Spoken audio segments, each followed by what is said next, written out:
이제 오늘 Validity and Relevancy 다섯 번째, 이제 마지막으로 또 True and Try, 오늘 열린 지도자는 자신에게 엄격하다 하는 제목으로 말씀을 나누도록 하겠습니다.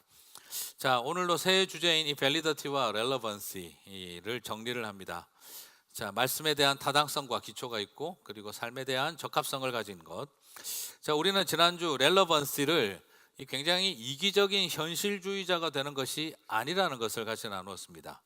오히려 고통의 현장을 중심, 성도 사람들의 삶의 아픔의 현장을 중심으로 하는 삶이, 그게 바로 렐러번스의 가장 중요한 개념입니다.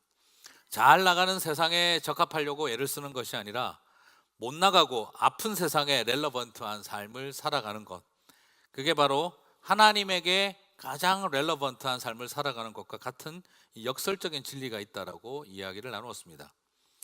동시에 우리 하나님의 사람들, 그리고 또 교회의 영적 지도자들은 복음의 최전선에 대해서 이것이 렐러번트해야 합니다. 고통의 현장에 렐러번트하다는 말은 복음의 최전선에 또한 렐러번트해야 합니다. 교회의 최후의 보루가 되려고 노력하지 말고 복음의 최전선과 선교의 최전선에서 함께 뛰어들어 몸부림을 쳐야 한다는 겁니다. 나는 이 교회의 신앙의 마지막 최후의 보루가 되겠다 하고 맨 뒤에 서 계시는 분이 아니라 우리 교회의 복음의 현장, 선교의 현장 최전선에서 나는 뛰어들겠다라고 하는 것이 더 중요한 성도의 삶이고 영적 지도자들의 모습이어야 한다는 것이죠. 기독교의 관습과 교회의 문화와 교회 오빠 말투에 렐러번트해져가는 것이 아니라 복음을 전하는 현장의 비린내와 그 문화와 언어에 더 렐러번트해야 한다라는 것입니다. 그리스도인들은 말씀에 대한 열린 깨달음만 있는 존재들이 아니라 바로 현장에 대해서 열려있는 삶이 되어야 한다라는 것이죠. 그런데 이 현장 적합성을 단순하게 생각하면, 그래 나는 더 현장 중심으로 살아가고 싶다, 이게 굉장한 자유인이 되는 것만 자꾸 생각을 하게 되어집니다. 물론 맞아요, 그 말도 분명히 있습니다. 또 뒤에도 다루겠습니다. 우리는 분명히 자유하는 존재가 되어야 합니다.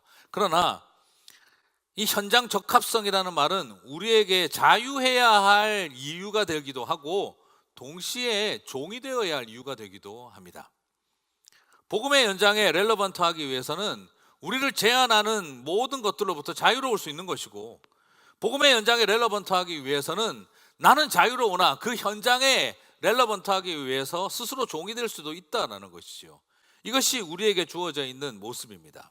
프레임을 깨트리는 자유인이 될 수도 있는 거고, 그 프레임 속으로 들어가기 위해서 종이 되기를 결단할 수도 있다는 것이지요. 하나님의 사람이, 그리고 또 우리의 성도들이 영적 지도자가 되는 사람들은 자유인과 종이라고 하는 이 극단적인 신분을 넘나들 수 있는 사람들이어야 한다는 것입니다. 더더구나 이 성경이 기록되던 고대 사회에서 자유인과 종이라고 하는 것은 상상할 수 없는 신분의 격차를 가지고 있습니다. 그러나 성도는 어떤 존재냐? 바로 이 자유인과 노예라고 하는 양극단의 신분을 자유롭게 넘나들 수 있는 사람이, 그게 바로 복음의 현장성을 가진 사람이다라고 말할 수가 있다는 것이죠. 자, 그래서 사도 바울이 이런 점에 있어서 굉장히 잘 표현을 하고 있습니다. 19절을 보시면, 내가 모든 사람에게서 자유로우나 스스로 모든 사람에게 종이 된 것은 더 많은 사람을 얻고자 합니다. 사도 바울은 자기가 어떤 존재라고 표현하고 있습니까? 모든 사람으로부터 자유로운 존재이나 모든 사람을 위해 종이 되었다는 거죠. 이유는 구원을 위해서라는 겁니다. 자, 가장 자유로운 사람이면서 가장 종이 될 수 있었던 사람, 그게 복음 안에 있는 하나님의 사람들이라는 것이죠. 자, 나는 자유인이기 때문에 종처럼 못 삽니다, 그렇게 말하시면 안 됩니다. 진정한 자유를 모르는 겁니다. 내 하고 싶은 대로 다 하는 것은 자유인이 아니라 폭군입니다. 내 하고 싶은 것만 하고 살아가는 것은 자유가 아니라 지불유예의 무책임한 모라토리엄 인간의 모습일 뿐인 것입니다. 내 하고 싶은 것만 하고 산다면 그 모라토리엄 유형의 인간입니다. 무책임함입니다. 그래서 자유라고 말할 수가 없습니다. 피터팬처럼 밤하늘을 팅거벨이랑 날아다니고 밤새도록 인디언 추장 딸과 춤추면서 그렇게 살고 싶은 거죠. 가끔씩 후크 선장과 해적과 같은 나쁜 악당들과 칼싸움도 하고 모험도 하고 그러면서 고아들을 구축하는 정의로운 삶도 살아보는 거죠. 그런데 정의롭게 사는 건 재밌어도 고아들을 키우는 일은 재미가 없습니다.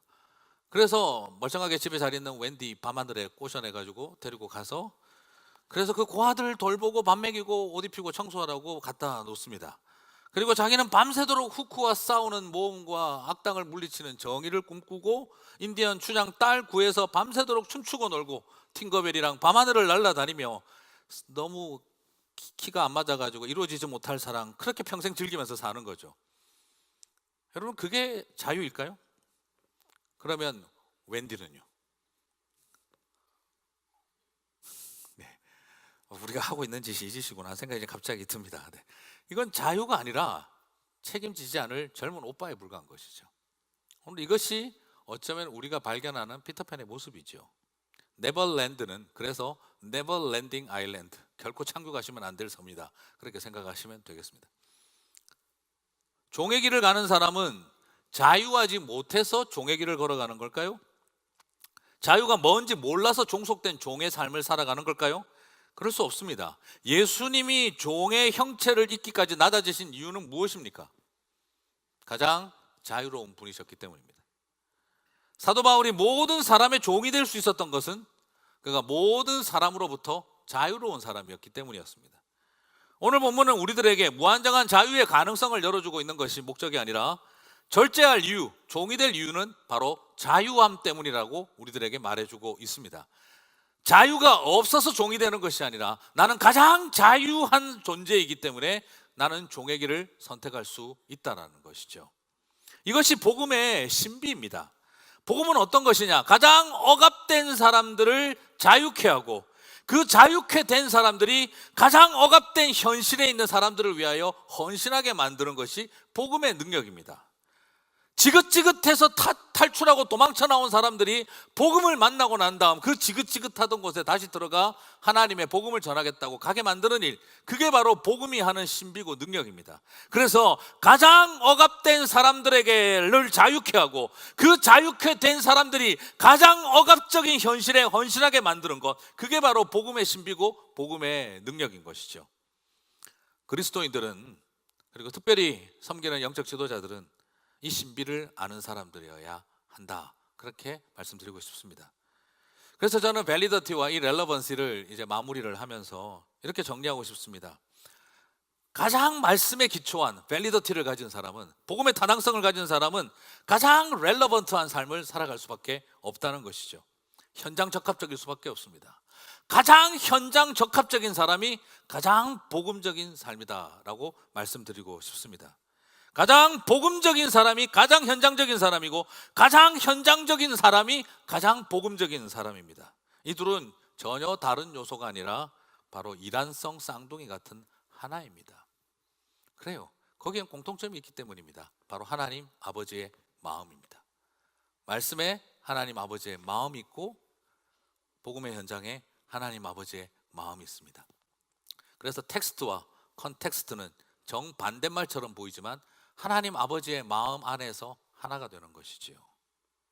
성경과 현장, 영성과 세속성은 정반대처럼 보이지만 그러나 하나님 아버지의 마음의 관점에서 통합이 일어난다는 것입니다. 그렇습니다. 오늘 이것이 우리에게 굉장히 중요합니다. 그래서 바울은 우리들에게 말합니다. 20절 21절을 보겠습니다. 유대인들에게 내가 유대인과 같이 된 것은 유대인을 얻고자 하며 율법 아래에 있는 자들에게 내가 율법 아래에 있지 아니하나 율법 아래에 있는 자 같이 된 것은 율법 아래에 있는 자들을 얻고자 하며 율법 없는 자에게는 내가 하나님께는 율법이 없는 자가 아니요 도리어 그리스도의 율법 아래에 있는 자이나 율법 없는 자와 같이 된 것은 율법 없는 자들을 얻고자 함이라. 사도 바울에게 있어서 가장 중요한 내용은 그는 율법 아래에 있는 자들 밑에, 나는 율법 아래에 있지 않지만 율법 아래에 있는 자가 되는 것은 그들을 구원하고자 하며 내가 그리스도의 율법 아래에 있지만 내가 율법 없는 자들이 된 것도 그들을 구원하고자 합니다. 모든 본질이 어디에 있습니까? 바로 영혼을 사랑하는 마음인 것이죠. 가장 영혼을 사랑하는 사람들이, 쉽게 말해서 가장 사람을 사랑하는 사람들이 가장 복음을 사랑하는 사람들이고 가장 예수님을 사랑하는 사람들입니다. 가장 복음을 사랑하는 사람들이 가장 영혼을 사랑하는 사람들입니다. 이 두 가지는 일란성 쌍둥이입니다. 복음에 대한 열정이라는 말과 영혼에 대한 사랑이라는 말은 정반대말처럼 보이지만, 그러나 복음에 대한 열정과 영혼에 대한 사랑은 같은 말이라는 것을 발견할 수가 있습니다. 가장 죽어가는 죄인들을 불쌍히 여긴다는 말과 하나님의 말씀을 사랑한다는 말은 정반대말처럼 보이지만 그 둘은 하나라는 것을 발견할 수가 있습니다. 율법 없는 자와 같이 된 것도, 율법 아래에 있는 자와 같이 된 것도 복음 때문이고 사람 때문이었습니다. 생명 때문이었습니다. 복음에 대한 열정과 영혼에 대한 사랑 역시 일란성 쌍둥이입니다. 그러면 저는 이렇게 말씀드리고 싶습니다. 가장 복음적인 사람이 가장 인간적인 사람입니다. 가장 인간적인 사람이 가장 복음적인 사람입니다. 가장 예수님을 사랑하는 사람들이 사람을 사랑하는 사람들이고, 가장 사람을 사랑하는 사람들이 가장 예수님을 사랑하는 사람들입니다. 영혼에 대한 사랑과 복음에 대한 열정은 다른 두 종류의 마음이 아니라 하나님 아버지의 마음이라는 하나의 마음으로 수렴되어집니다. 그렇습니다. 예수님은 사람인 척 하신 분이 아니라 사람이 되셨습니다. 사람 코스프레 하신 것이 아니라 사람이 되셨습니다. 그리스 로마 신화에 나오는 신들처럼 사람 흉내 내고 계신 것이 아니라 진짜 사람이 되셨습니다. 바울은 율법 아래에 있는 자가 되고 율법 없는 자가 된 척을 하고 있는 것이 아니라 그렇게 살았습니다. 이것을 전도를 위한 수단과 방법도 가리지 않는 실용주의 노선을 말하는 것도 아닙니다. 전도만 되면 되는 것 아니냐는 식의 성과주의와 결과주의를 정당화시키는 말도 아닙니다. 오히려 이것은 뭐에 기초하고 있냐 그러면, 사람의 모양으로 취했던 성육신의 삶은, 인카네이션의 삶을 살아가셨던 예수님의 삶을 그대로 따라가는 삶을 말합니다. 영혼에 대한 깊은 사랑을 도전합니다. 이것은 사람들을 수단으로 보라는 말이 아니라 그 영혼들을 목적으로 보라고 하는 메시지가 그 안에 담겨 있다라는 것이지요. 사랑하는 성도 여러분, 오늘 우리에게 가장 중요한 것은 이것을 방법론으로, 전도하는 자의 전도 기술로 바라보시는 것이 아니라 영혼에 대한 사랑으로 이해하셔야 합니다. 진짜 복음, 나는 진짜 진리를 추구하는 사람이다, 그것이 갖는 말은 야 그거 맞다, 그거 틀렸다, 그거 바르다, 그거 옳지 않다, 그르다, 쳐다보면서 옳다, 그르다, 맞다, 틀렸다를 결정하는 것이 참 복음, 참 진리를 가진 사람의 삶이 아닙니다. 천국 검찰 노릇하고 그리고 천국 심판관 노릇하는 것이 참된 진리를 가진 자에게 주어진 특권이 아닙니다. 나는 잘하는 삶을 추구하지 않고 진리에 따라 나는 바르게만 한다고 스스로를 속이지도 마시기 바랍니다. 사랑으로 하지 않으면 사랑 없이 바르게 한 것 때문에 잘못한 것입니다. 바르게 한 것이 잘못한 것이 될 수 있습니다. 왜요? 사랑으로 하지 않은 바르게 한 것은 아무리 바르게 해도 사랑으로 하지 않았기 때문에 그것은 잘못한 일이 되는 것입니다. 사랑하는 척 하지 말고 사랑해야 합니다. 죽은 척 하지 말고 죽어야 합니다. 사람인 척 하지 말고 사람이 되어야 합니다. 사랑하는 척 하는 것이 아니라 그냥 사랑하는 것입니다. 나는 바뀔 것이 하나도 없고 저 인생들만 변화시키면 된다고 생각하면 안 됩니다. 어떻게 하면 저 옷을 벗기고 우리 입은 옷을 입혀줄까, 이 생각만 하면 안 됩니다. 내가 먼저 그들의 옷을 입어야 합니다. 성육신의 마음이 필요합니다. 저 육신을 어떻게 말씀으로 채울까를 생각하기 이전에 내 안에 있는 말씀이 먼저 육신이 되어야 합니다. 바로 이것은 변질도 아니고 타협도 아니고 우리 주님 하신 것처럼 그냥 사랑입니다. 예수님은 죄인들의 친구가 되어 주셨습니다. 세리들과 같이 밥 먹었습니다. 그리고 문둥병자 시몬의 집에 가서 밥 먹었습니다. 그리고 성경 공부시켜 주셨습니다. 같이 울고 같이 슬퍼하고 같이 아파하셨습니다.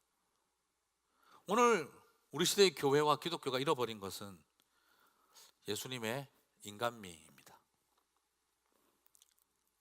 신성 혹은 영성, 잘하는 교회 되려고 하다가 바른 교회 되려고 애쓰다가 사랑 잃어버린 교회들이 되고 있는 것이죠. 정말 우리에게 중요한 것은 예수님처럼 신성을 가지고 영성을 가지고 높아만 지려고 할 것이 아니라 정말 알아야 했던 것은 예수님의 인성이었습니다. 그 인간미였습니다. 예수님이 왜 사람이 되셨습니까? 예수님이 왜 사람이 되셨습니까? 한마디로 정리하자면 사랑 때문입니다. 저와 여러분을 사랑하셔서 사람이 되셨습니다. 하나님은 사랑이라, 누구 모르는 분 있겠습니까? 다 알죠? 근데 하나님이 사랑인 거 어떻게 하셨습니까? 하나님이 사랑이라는 거 여러분 어떻게 아셨습니까? 사람이 되셨기 때문에 알게 된 겁니다. 종의 형체를 입어 죽기까지 낮아지셔서 저와 여러분을 대신하여 십자가에서 죽으시는 거 쳐다보고 하나님은 사랑이었구나 하는 걸 우리 알게 된 거 아니었습니까? 영이신 하나님이 사랑인지 어떻게 합니까? 영이신 하나님이 어떻게 나에게 사랑인지 우리가 뭘 어떻게 알 수 있습니까? 하나님이 사랑이라는 거 우리가 어떻게 알았습니까? 그분이 사람이 되셔서 우리를 위해서 십자가에서 죽으시는 거 쳐다보고 십자가 앞에서 하나님의 사랑 때문에 펑펑 울었던 거 아닙니까? 하나님이 사랑이라는 거 어떻게 알게 되셨습니까? 하나님으로 계셨기 때문에 안 것이 아닙니다. 그분이 사람이 되어 우리를 위해 죽으셨기 때문에 하나님이 사랑이구나 하는 거 우리가 알게 되었던 것입니다. 세상이 하나님이 사랑인 거 어떻게 알 수 있을까요? 우리가 하늘까지 높아지는 위대한 영성을 보여주면 세상이 하나님이 우리를 사랑했다는 걸 알게 될까요? 그렇지 않습니다. 이 땅의 성도들이 종의 형체를 입고 죽기까지 날아질 때 비로소 세상은 하나님이 사랑이라는 걸 알 수가 있습니다. 사도 바울이 도전하고 있는 것은 분명한 우리에게 의지를 보여주고 있습니다. 그는 사람들의 연약함과 약함에 대해서 한없는 관대함을 보이고 있지만 자신에 대해서는 아주 엄격한 태도를 가지고 있습니다. 그게 바울의 모습입니다. 우리는 항상 이런 자리에 있다 보면 자기 자신을 합리화하는 데 익숙하지 않습니까? 이게 다 내가 율법 아래에 있는 자, 율법 없는 자, 거기 하다 보니까 그렇게 된 거다라고 다 합리화시킬 수 있는데 사도 바울은 타인에 대해서 최선을 다하여 그는 관대한 태도를 가지고 있으나 자기 자신에 대해서 매우 엄격한 모습을 보이고 있습니다. 25절과 27절을 봅니다. 이기기를 다투는 자마다 모든 일에 절제하나니 그들은 썩을 승리자의 관을 얻고자 하되 우리는 썩지 아니할 것을 얻고자 하노라. 그러면 나는 다름질하기를 향방 없는 것 같이 아니하고 싸우기를 허공을 치는 것 같이 아니하며 내가 내 몸을 쳐 복종하게 함은 내가 남에게 전파한 후에 도리어 버림을 당할까 두려워함이라. 사도 바울이 지금 경주하는 자로 너희들도 승자가 되라는 말에 이것이 시합해가지고 잘하는 사람한테만 주어진다 이런 걸 말하는 의도가 아닙니다. 오늘 이 말의 의도는 바로 뭡니까? 아무리 자유하나 트랙을 벗어나서 네 마음대로 뛰지 마라 이 말입니다. 그냥 무조건 1등하고 들어가기만 된다고 착각하지 말고 룰을 어겨버린 채 아무리 자유하는 사람이 되어지고 종이 되어질 수도 있고 자유인이 될 수도 있지만 사람을 구하기 위한 좋은 의도를 가지고 있다고 해서 네 마음대로 트럭 벗어나서 자기 마음대로 뛰어다니면서 1등 했다라고 하지 마라. 그렇게 하는 자에게는 상을 주어지지 못한다. 나는 달린다. 나는 남들을 위해서 이 경기에 최선을 다하고 있다. 이런 말로 스스로 속이지 마라 이 말입니다. 트랙을 정확하게 지키고 뛰어라 이 말이에요. 이 말의 의도는 1등한 자에게만 복을 준다 이런 말을 하고 있는 것이 아니라 모든 경기하는 자들이 룰을 지켜야 하는 것처럼 아무리 자유하나 룰을 지켜야 하는 것처럼 축구 경기장에 네 마음대로 뛰어다닐 수 있으나 옵사이드가 있고 반칙이 있는 것처럼 네가 야구장에서 마음껏 달릴 수 있으나 아웃됐으면 멈춰야 하는 것처럼 그 원칙을 지키는 자유와 종된 삶이 있어야 한다는 것, 그걸 강조하고 있는 거죠. 그래서 자기 자신을 끊임없이 쳐서 복종시켰다는 것입니다. 무슨 말입니까? 내가 남에게 전파한 후에 도리어 버림을 당할까 두려워함이라. 남들에게 실컷 전도하고 율법 아래에 있는 자들, 율법 없는 자들에게 다 해놓고 결국 나는 버림받는 자 될까 두렵다. 끊임없이 나 자신을 쳐서 복종시키고 있다는 거죠.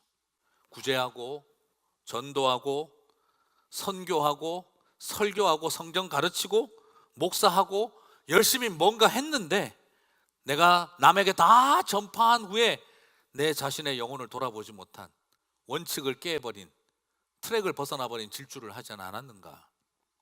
가장 두려운 것입니다. 저에게도 가장 두려운 일이고. 그래서 여러분, 타인에 대하여 너그럽지만 자신에 대해서 엄격해야 합니다. 그게 하나님의 사람들입니다. 문제는 거꾸로 가고 있죠. 타인에 대해 엄격하고 자신에 한없이 관대하다는 것이죠. 오늘 이 엄격함은 무엇을 말합니까? 첫 번째는 죄를 짓지 않기 위한 엄격함이고, 그다음에 두 번째는 자신의 지은 죄에 대한 엄격함을 말합니다. 성도는 이 두 가지의 엄격함이 있어야 합니다. 영적 지도자는 이 두 가지의 엄격함이 있어야 합니다. 죄를 짓지 않기 위한 엄격함, 그리고 죄를 짓고 난 다음 그 잘못에 대한 엄격함. 여러분, 사도 바울이라고 완전했을까요? 사도 바울은 완벽하게 실수 하나도 안 하고 잘못도 안 하고 그냥 그렇게 다 했을까요? 여러분, 사도 바울 담임 목사로 청빙해서 한번 교회 한번 해보십시오. 장담하건대 6개월 안에 교인들 반 떠날 겁니다. 그리고 1년 뒤에 사도 바울 사임했다고 신문에 나올 겁니다. 고린도전서 읽어보십시오. 장난 아닙니다. 성경이니까 참고 읽지, 앞에 와가지고 누가 그렇게 한다고 말해보십시오. 그거 못 참습니다. 사도 바울도 대단했던 분입니다. 자기도 문제 많았던 분이에요. 천국 가서 만나기 또 곤란할 것 같은데 하여튼 잘 지내셔야 되겠죠. 네. 그렇지만 자신의 잘못에 대해서 늘 엄격했습니다. 회개에 합당한 열매를 맺는 일에 최선을 다했습니다. 자신의 잘못에 스스로 엄격하고 그렇게 살아가는 것이죠. 타인에 대해 엄격하지 말고 자신에 대해 엄격한 삶. 이 말씀대로 완벽하게 살라는 의도를 말하는 게 아닙니다. 누가 그렇게 살 수 있겠습니까? 잘못을 합리화하지 말고 자기 자신의 잘못에 대해서 너무 관대하지 말고 자기 자신에 대해서 엄격하라는 것이죠. 죄를 짓지 않기 위해서도 엄격해야 하지만 죄를 짓고 난 다음에 더 자기 자신에게 관대하지 말고 엄격하라는 것이죠. 여러분, 솔직하게 한번 생각해 보시겠습니까? 죄를 짓지 않기 위한 엄격함이 쉽겠습니까? 죄를 짓고 난 다음 엄격하기가 쉽겠습니까? 솔직히 죄를 짓기 전에 엄격함이 쉬운 겁니다. 죄를 짓고 난 다음에 자기 자신에게 엄격하기가 더 어렵습니다. 그게 사람입니다. 오늘 우리는 여기에서 스스로 발견하게 되어져야 합니다. 타인을 향한 깊은 사랑이 가득하면서도 자신을 향한 엄격함이 있는 삶, 그게 바로 성도의 길이고 영적 지도자의 길입니다. 그래서 잘못한 것에 대해서 엄격한 사람을 발견할 때 우리는 그 사람을 존중할 수 있는 겁니다.